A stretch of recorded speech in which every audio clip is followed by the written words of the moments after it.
yun.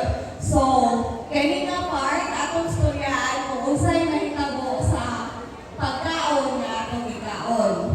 So, mao niya siya ang picture sa kung unsay mahitabo dito sulod sa atong tiyan. So, basically, if mukaon ta, ikan sa baba, ang atong ikaon, atong na siyang gabukon.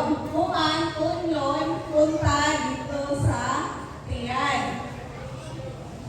Okay, so punta dito sa tiyan, wherein, dabukon pag yun siya ginaayo, pino na siya, mura siya, o tubig. At the same, after ana, is manaog siya dito sa small intestine or sa gamay na kinain kung asa i-absorb ang tanan ng mga nutrients and finally, ang katong dili ma-absorb sa lawas, mato siya sa large intestine para mahimong tae o ipagawa sa atong lawas. So, karon mo focus na aning large intestine. So, unsa may function ani? Naani siya itulong ka basic na function. Simple lang. Mo-absorb siya o water o electrolytes. So, kung unsa ang dili ma-absorb sa small intestine, maoy iyahog i-absorb.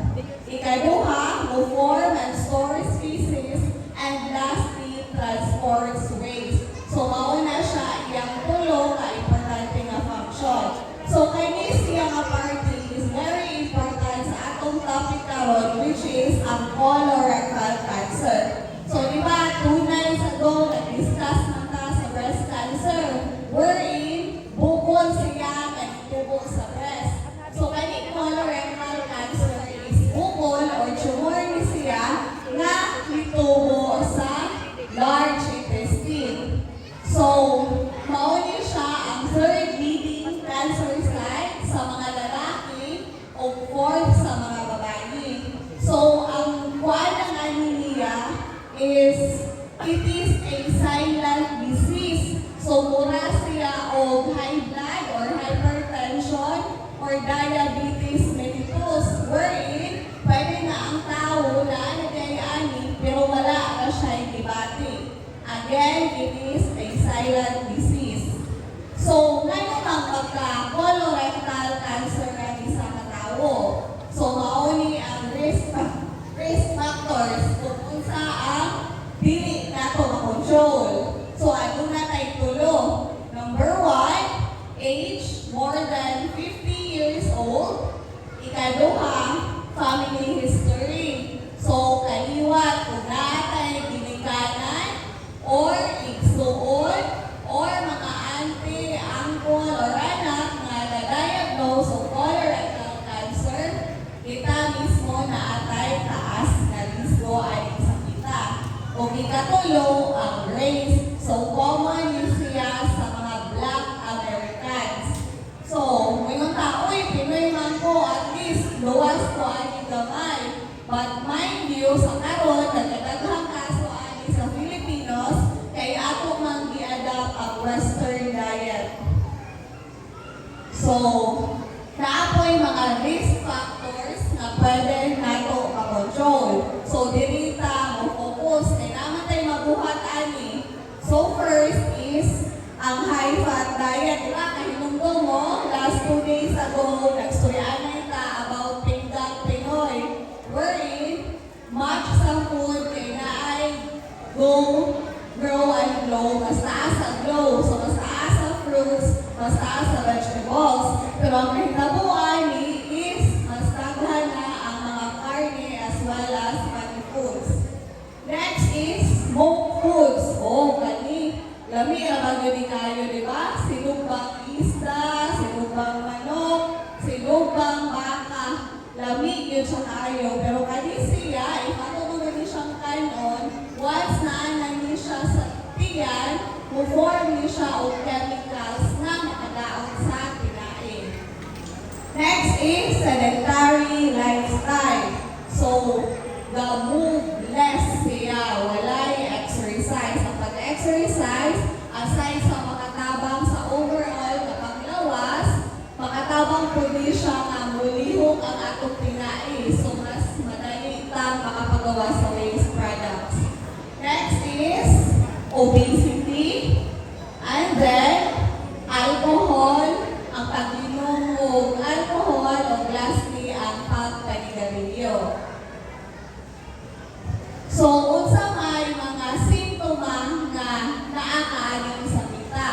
simptoma aning sakita.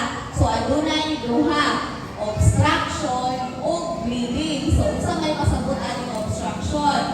So first, ma-feel na to usahay ng murag ka-bloat atong tiyan or mura siyang kabutod. Ikaduha is nine times na magsakit siya from time to time. Masakit karon or mawala na po pagkasunod na adlaw, masakit na mawala. Ikatulo, na ay kausbanan sa pagkalibang. So if ang usual nimo is everyday malibang ka, if nakakaling sakita, 9 times na once every 3 days, once every 4 days, and so on. O pwede po na imong pagkalibang, instead na form siya, mura na noon siya o lapis, or mura siyang tai sa kanin. Next is, nakalibang tuod ka, pero bisan pag nakalibang ka, feeling nimo na gihapoy gapundo sulod sa tiyan.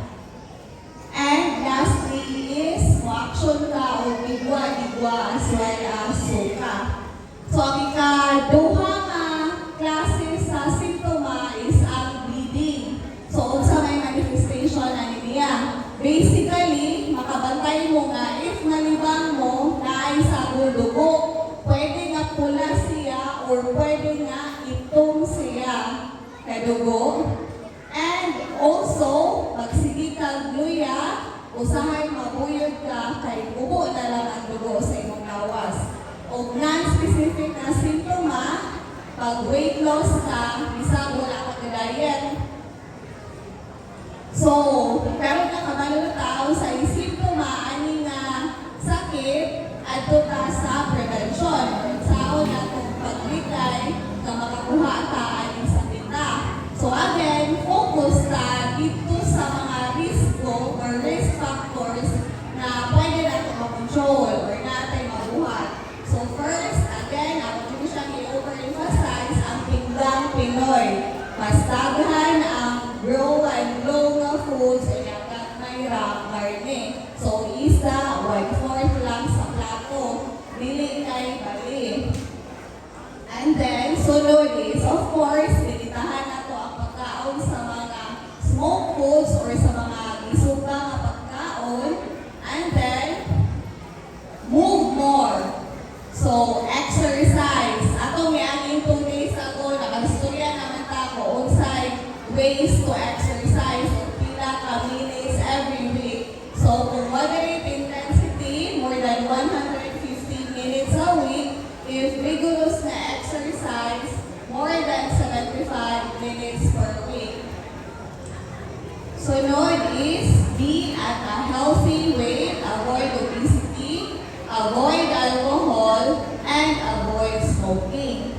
So at times, dili na mo ma-likayan kundi siya kasakitan. That's why, hidugtungin ninyo siya ng mga simptoma o once na maka-feel mo nga namo aning mga simptoma, any one of these, of course, consult your doctor. Now, how about if wala ka atong simptoma ha?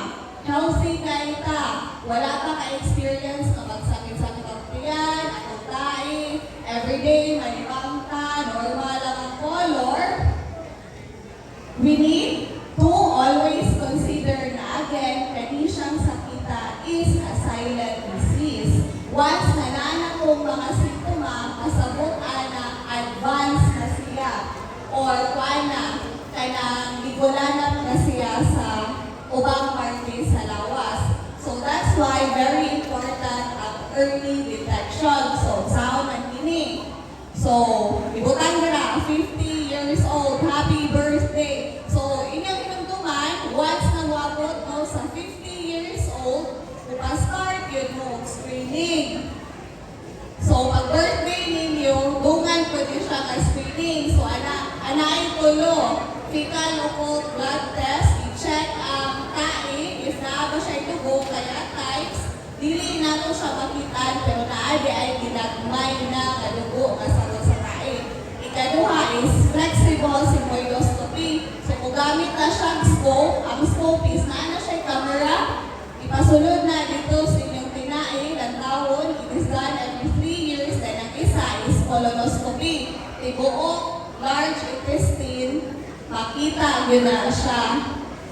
Makita yun mong tibuok tinae. So, how to know na dapat na ka nga magpa-screening? So, at age 50 years old, bahalang balay simptoma, consult your doctor. Kaya nga naman, if kani siya ma-detected earlier, ang survival rate niya, this is a 5-year survival rate, maabot siya of 90%. So, that is our topic for this evening. And before I leave, I will share to you this verse sa Matthew 7, verse 7. Ask, and it will be given